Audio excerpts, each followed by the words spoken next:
Once upon a time, Karen Waltz and Scott Roston are caught up in a wave of passion. He wined and dined her, took her places. He kind of swept her off her feet. She was ecstatic, bubbling. They had so much in common. But one Valentine's Day, their hopes and dreams wash away in an instant. This was Love Boat Gone Wrong story. It was like the air being sucked out of you. I was just in shock. For this couple, the honeymoon is over.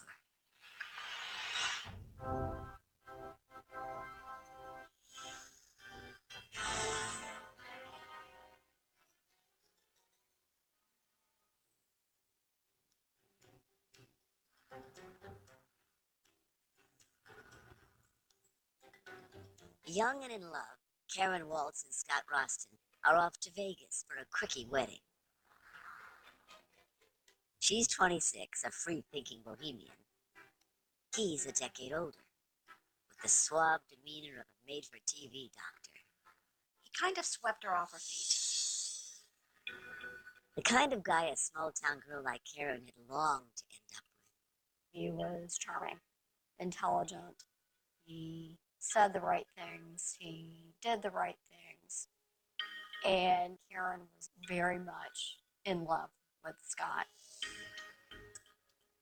And Scott has hooked a great catch. She's smart, fun, a total knockout. Everyone who knows Karen loves her. She was very easy to be comfortable around because she had this very laid-back spirit. Laid back, but also impulsive. The kind of girl who'd followed her heart from Santa Monica to Las Vegas to elope with the man she loves. Excited about the next chapter in their lives, the usually casual couple is dressed to kill today.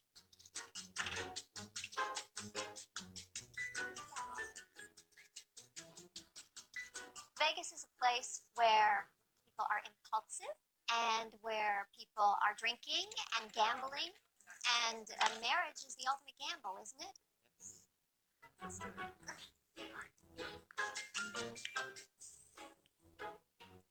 Dearly beloved, we are gathered here in Las Vegas. Even surrounded by plastic flowers and a paid witness in the marriage commissioner's office, they both look great. You got the rings. It's classic Vegas. No pictures, no wedding guests. Your turn? They've told their families, but want to do this on their own. By the power invested in me in the great state of Nevada, I now pronounce you husband and wife. You may now kiss the bride. Now that they're Mr. and Mrs. Roston, they beeline back to the coast for a honeymoon cruise aboard a lovely ship called Star Dancer. There was a honeymooning couple embarking on a new life, literally, on a ship. Couples love cruises for honeymoons. It's like a floating fantasy universe where there's nothing really to do except go back to your cabin and consummate your marriage, or go to the big buffet tables, or lie by the pool. Cruises are perfect honeymoon venues. They were a very happy, normal couple, just enjoying that time together. The newlyweds are the center of attention at the Diamond Deck's formal restaurant. By day, they enjoy exercise, Mexican ports like Puerto Vallarta and Cabo San Lucas, and each other. These stories are so poignant. They stay with people because they are about normal events, ordinary events in everyone's life. You get married, you go on your honeymoon, happy time. And happy time is coming to a close. It's the night before Valentine's Day, the last night of the cruise. Star Dancer is closing in on Los Angeles. Tomorrow will be Karen and Scott's first Valentine's Day as a married couple.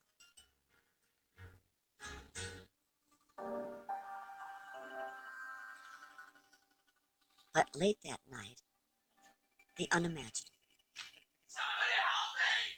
Captain, my wife's been going overboard. Karen has flown over the rail, and into the dark, cold, deep water. They have to find her. Fast. Chances of survival could be pretty slim, given the temperature of the water. They just can't tread water for that long period of time. The Coast Guard is called in from San Diego to launch a full-scale search by sea and air. There's so much irony here. This is supposed to be the beginning of a beautiful, happy life together. Instead, on a romantic cruise, on their honeymoon, on Valentine's Day, she goes missing.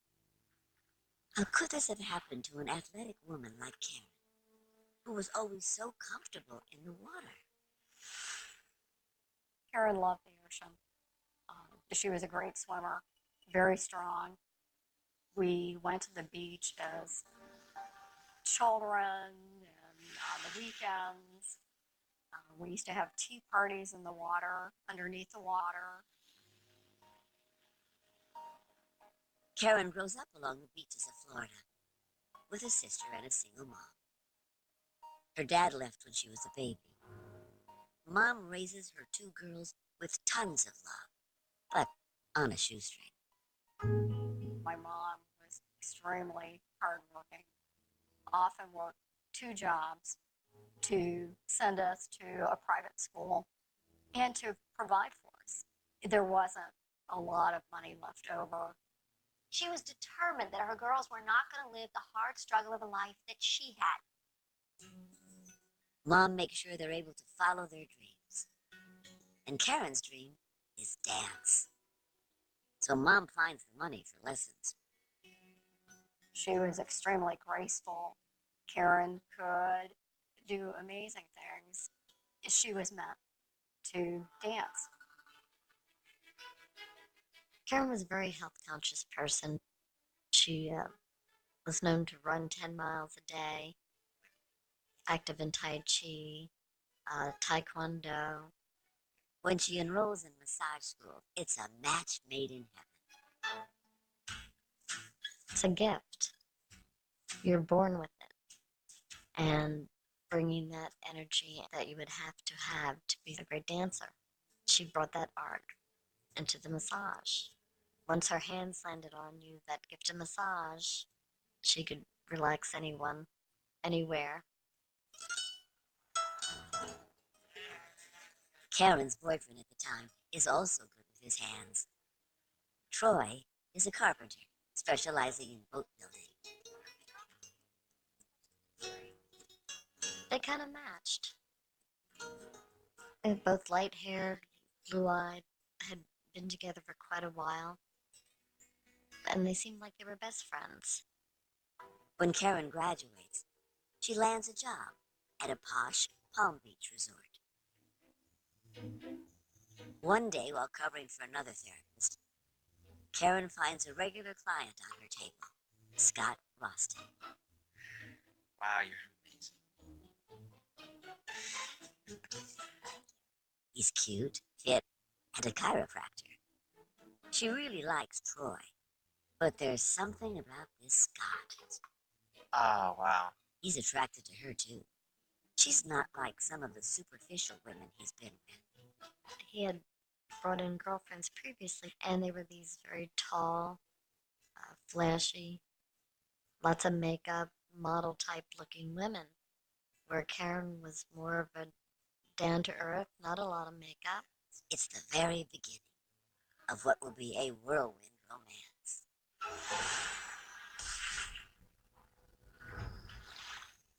But now they've been ripped apart, and somewhere in that cold, dark ocean, Karen could be clinging to life.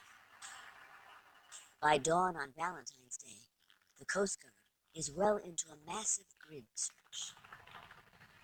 They would have to take into effect there would be some drift factor because of the current of the ocean. Even if they can zero in on her, it's unlikely she could survive the impact of the fall or the cold water. Still, the searchers hope for a miracle. Then, 10 hours into the search, one of them spots something. When we located her, I think we were lucky to find her. What they find unleashes a mystery that will lead investigators into a world of intrigue, lies, and deception.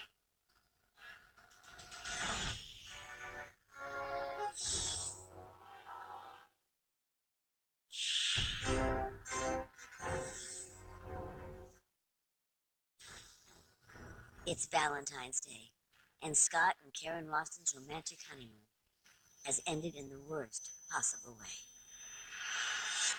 The Coast Guard searches off the coast of Southern California for a missing bride. After 10 hours, they close in on something bobbing on the waves.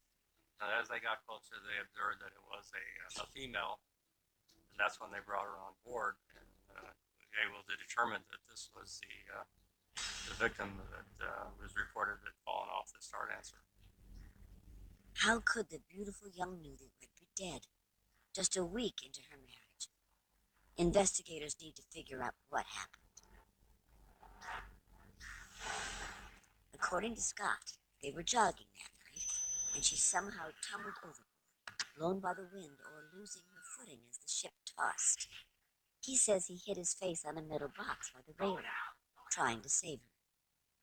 But she slipped away into the darkness. Karen was alive when she hit the water. She has a bruise on her forehead. Dead bodies don't bruise. And fluid she had breathed into her lungs.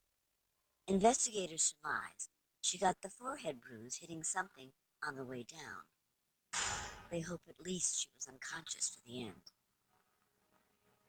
Who can imagine a more terrifying death? That evening, her sister gets the call. First thoughts that went through my mind were, you're talking about the wrong Karen. That couldn't have been my sister. Karen was an excellent swimmer. But she couldn't have drowned. So I was in disbelief.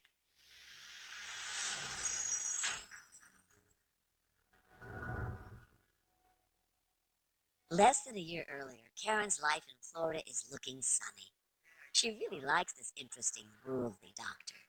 After graduating from chiropractic school, he spent a year in Israel with his parents, setting up a chiropractic clinic there. Before long, the two are thinking of taking things to the next level. For Karen, that means a tough choice. Karen and Troy's relationship started to deteriorate at that stage. She has to break the news that she's found true love with someone else.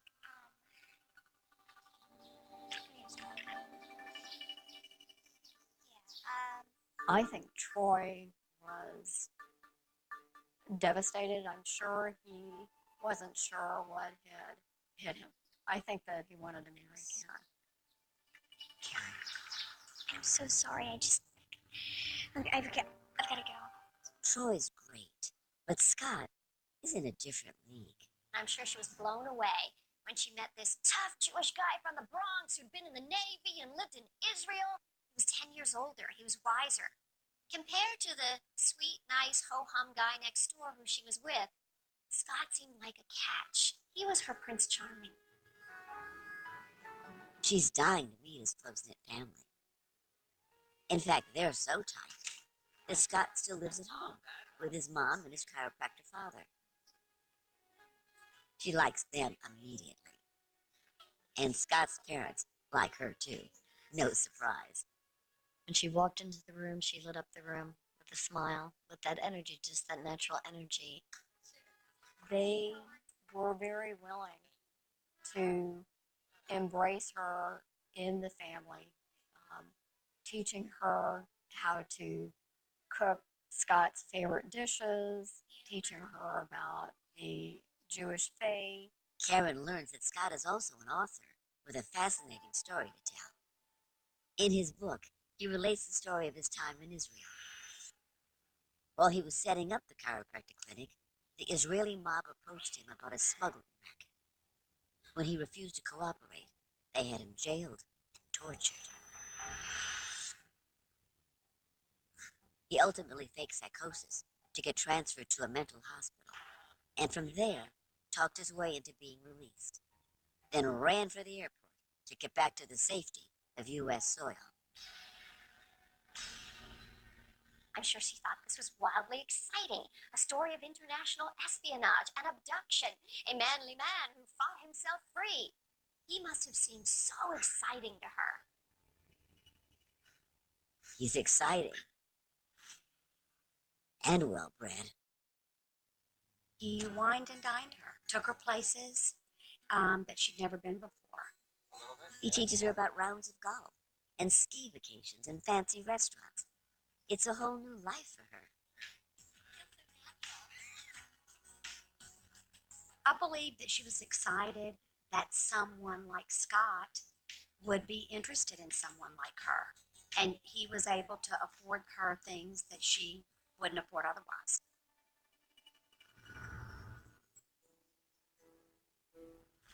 Just as their relationship is gaining momentum, Scott makes a fateful decision. He announces he's moving to California to jumpstart his chiropractic practice there.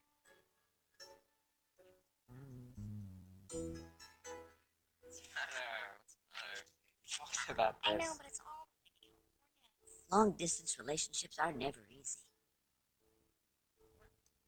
it's been just so good. But Karen is committed to making it work. She'll visit as often as she can. It was a long distance relationship, but she really had fallen for him. And she was okay with that for the time being.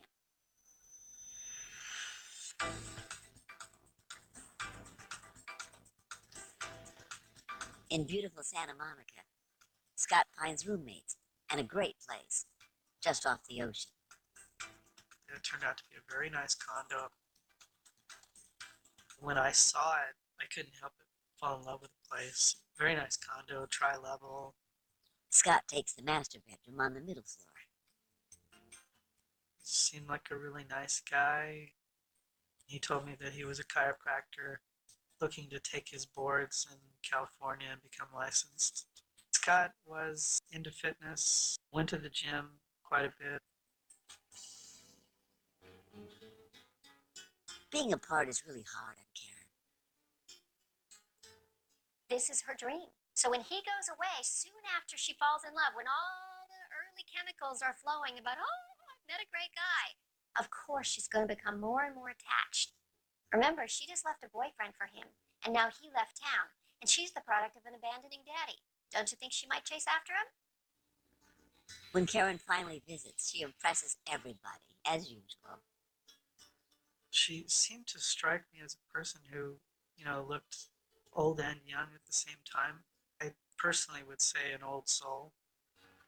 Somehow she knows Scott's the one and worth the effort. She visits again and again. Her dedication pays off. You make me the happiest man in the world and marry me. Yes! When Scott pops the question and seals the deal with a giant, sparkling, pear-shaped rock.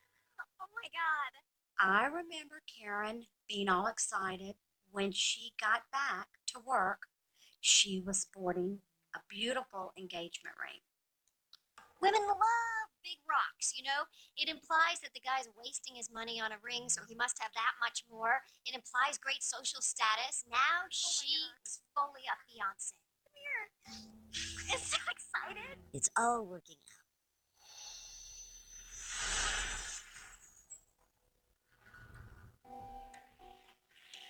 But now, the officers of the Star Dancers struggle to understand how an agile athlete could fall over a railing higher than her waist on a night that wasn't windy. Somehow, Karen went over, and Scott got pretty banged out. Something horrible has happened. But what? The bizarre explanation is something no one could ever predict.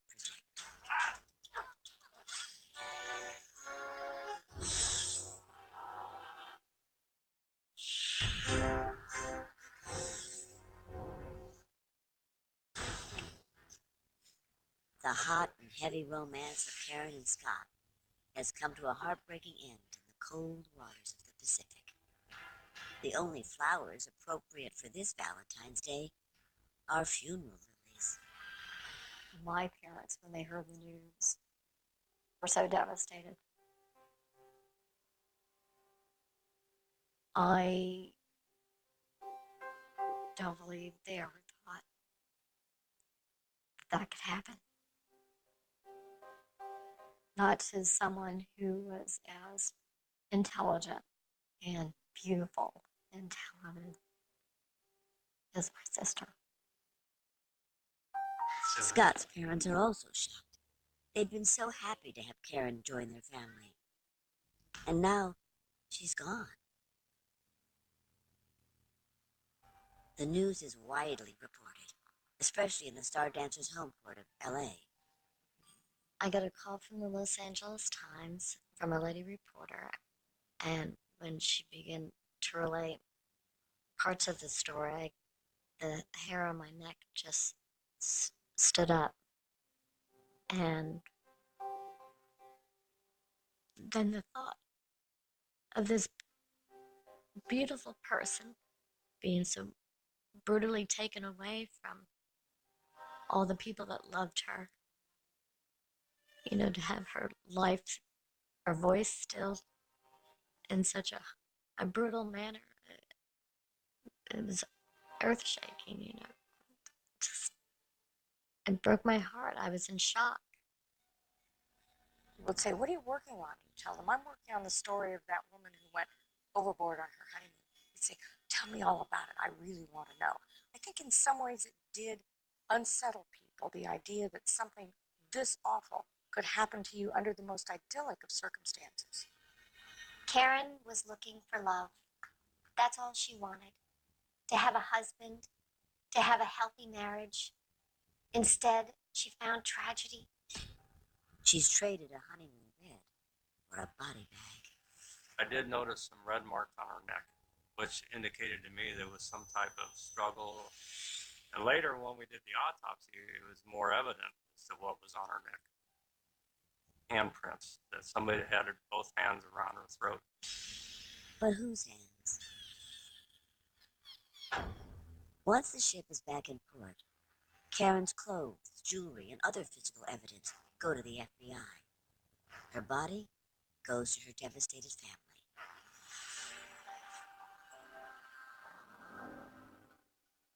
It's so tragic. Karen's life had just blossomed when she'd gotten engaged. It was expensive. She had everything to look forward to. She was beautiful. She was happy. Why shouldn't something good happen to her? Having grown up in modest circumstances, she's dazzled and thrilled to be marrying such a terrific guy.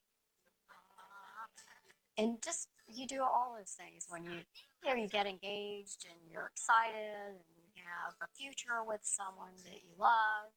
What's not good? Everyone's happy because Karen's happy, even if some people like the ring more than others. I was not very impressed considering that he was a doctor. But Karen was very excited about the engagement and very excited to show everyone the ring. Karen's mom is cautious when she checks out the ring. It seems perfect. Maybe too perfect. I think you need to have that thing appraised. Seriously, just so you can have it insured. And he did it himself so specially. Yeah, you're right. Good job, Mom. An insurance appraisal will take time.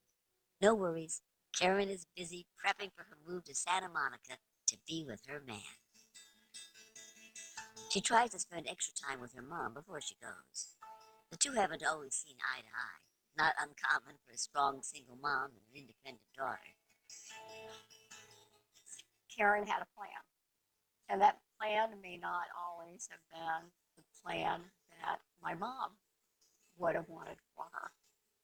A little pricey, I think. But the prospect of a wedding brings them closer. Yeah, I guess so. But you know what? I like them.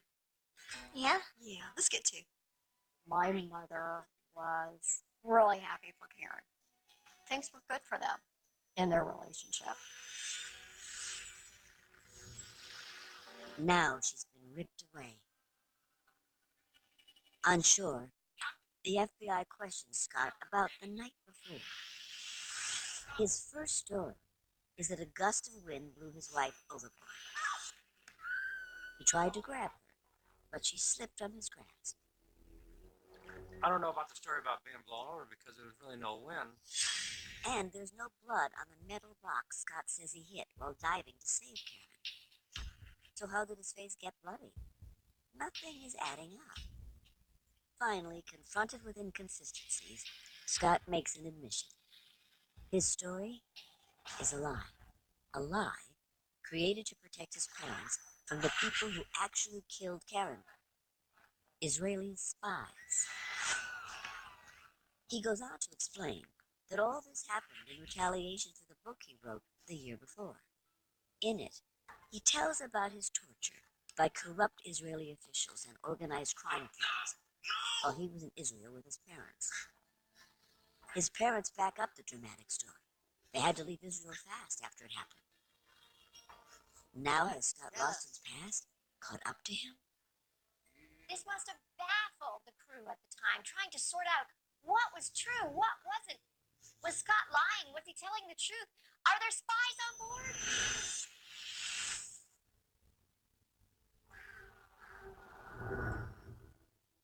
This is not the first time authorities have heard about espionage attempts on his life. The year before, Scott's mother reports an attempted kidnapping. She tells the Palm Beach sheriff that 2 Israelis jumped him outside a shopping mall, shouting, "Israel wants you." But luckily, Scott scrambled free and escaped. The sheriff's office could find no witnesses, but Scott and his parents swear it happened. And aren't spies trained to just vanish? It may sound far-fetched, but Scott reminds investigators about the Israeli nuclear technician who'd been abducted in Europe after revealing secrets about Israel's atomic bomb program. Far-fetched, but it does happen.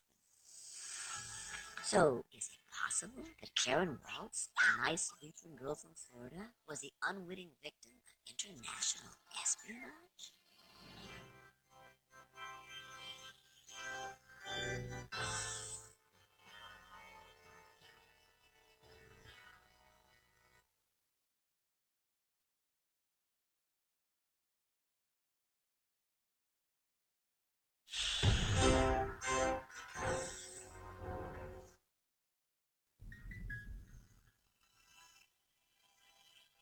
Scott Roston tells the FBI his wife Karen was killed on their honeymoon by Israeli commandos. Agents begin scouring the passenger manifest, trying to see if it's true that spies were on board. It's a bizarre end for a young woman so full of promise. She and Scott were just beginning their life together. For Karen, the marriage is a big step, considering what her mom went through when her father abandoned. The divorce and its effect on Karen probably were deeply felt. It begins when she's still a child. Karen didn't understand why there wasn't a father in her life. The abandoning daddy syndrome has reared its head in such a big way. Karen had this gaping hole in her heart where a man should have been to offer her love and protection, longing to be loved, to be accepted, to be cared for, to be protected.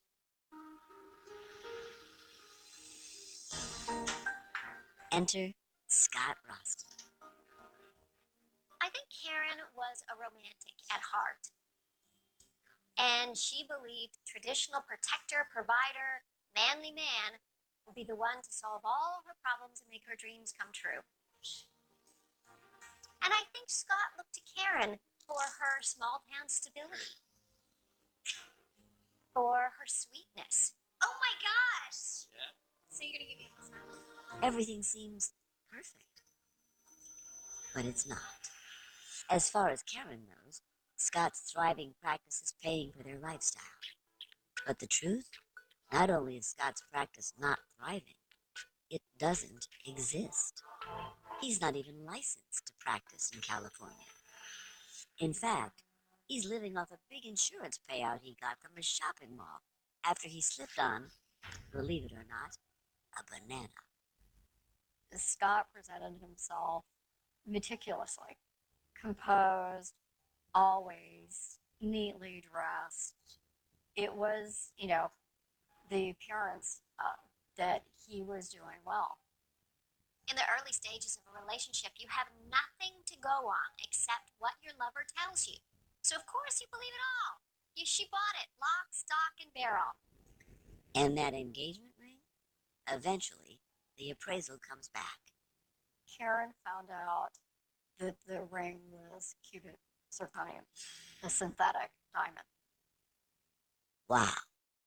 Karen was angry, embarrassed that someone would find out. Especially when she goes to an engagement party for a cousin who's flashing a real lock. It was expected that Karen would show hers off as well. Here, show her your ring.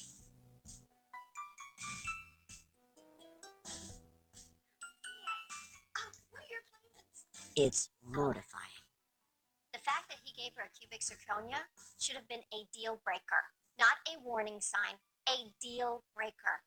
Here was a guy who was clearly lying about who he was and how much he loved her. If he lied about the ring, what else was he lying about?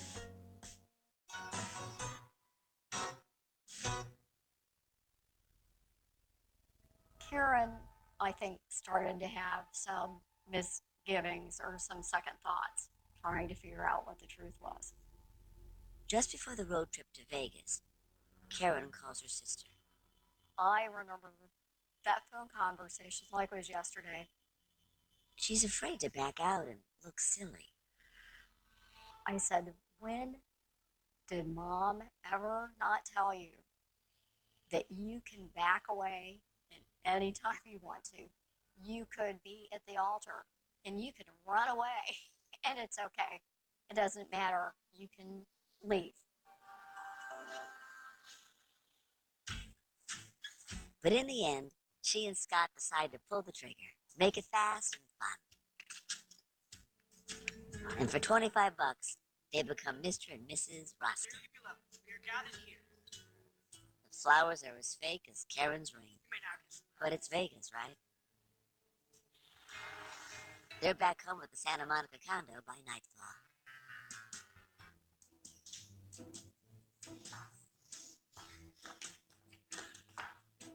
What's up, buddy? Hey, guys. I noticed that both Scott and Karen were dressed up. I think before that I had always seen them in shorts or workout, casual clothes. I said, it looks like you kids have been to a wedding. Scott flashed a ring to me. We seriously got married. Where? In Vegas. I said, well, first of all, congratulations. Secondly, what the heck are you doing here? Why would you not stay? For me, I would have stayed in Vegas. But hey, it's a hobby. Have a good one. And how did they spend the wedding night? She was just kind of puttering in the kitchen and he was watching Star Trek. Not everyone would choose Captain Kirk over a beautiful bride. But Scott definitely isn't everyone. This was a setup for how their relationship was going to be. This is what she signed up for. She must have known it. But to her, she didn't care. She just wanted to be married to Scott. It breaks my heart when I think about poor Karen.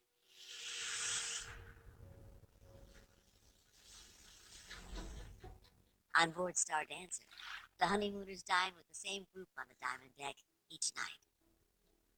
As always, everyone's taken with Karen.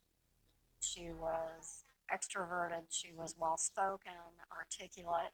Yes. But Scott seems to have some problems with her.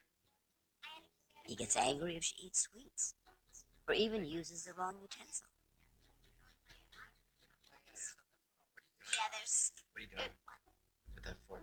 Hang This on, is you your want dinner to- fork. Go. Sorry. The truth is, he doesn't feel that he has the social class to be there, so he's projecting it onto her.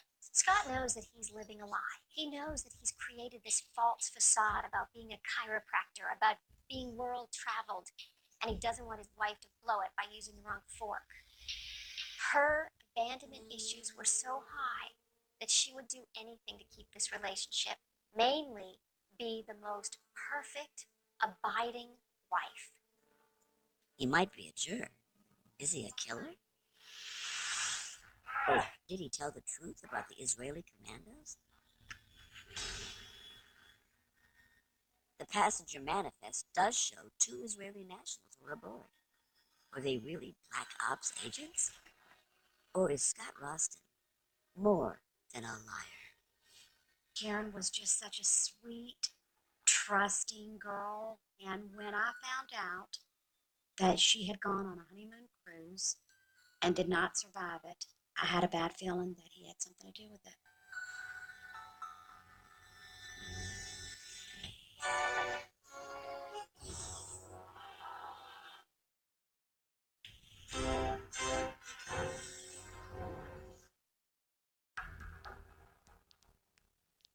Karen Waltz Roston, only 26 years old, and on her honeymoon cruise, is plucked from the Pacific Ocean on Valentine's Day, 1988. Her husband claims shadowy Israeli hitmen killed her. The FBI has a different suspect in mind. They were holding Scott on suspicion that he was the one. No, of course we don't have any proof. I can't. Look, these guys are good, okay? These guys are good. They framed me. Held without bail, Scott continues telling his story to any newspaper that'll listen. So here is a man who clearly wants to control the message, to control his image, because already this was the Love Boat gone wrong story. Here he was talking about the fact that he did not do this. He did not kill his wife, but it was Israeli agents on board ship who were seeking revenge for a book that he had written critical of the Israeli government. Meanwhile, they never found any sign of any Israeli spy on that boat. So it shows me that maybe he is mentally ill, or maybe he's really smart and he's just sticking to his story. His parents believe him, but everyone else? No. I never thought that was a plausible explanation. Should be laughing. The grieving groom never backs down. In one of Scott Ralston's conversations with the Times, he said, "You can get out the message to the people who did this to her that her death is not going to be in vain." No one has ever been able to substantiate the claims he makes in his book. Is it just more lies from a twisted mind? Karen's family holds the funeral back in Florida. Well, what can you say to people? I think I just remember walking up and hugging her mother, and because there are no words to comfort anybody in that position. Karen's ex-boyfriend, Troy, is as crushed as anyone. She was the one to have broken up with him, and it made it even more moving because he still loved her.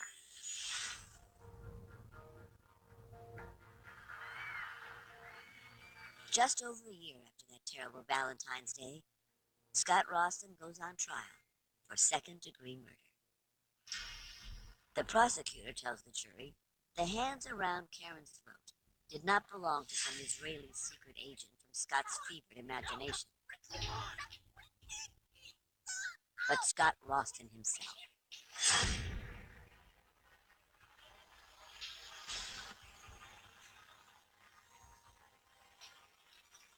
That explains the gouge on his face, which neatly matches the shape of Karen's cubic zirconia engagement ring. The rock might have been fake, but she made the best of it in the fight.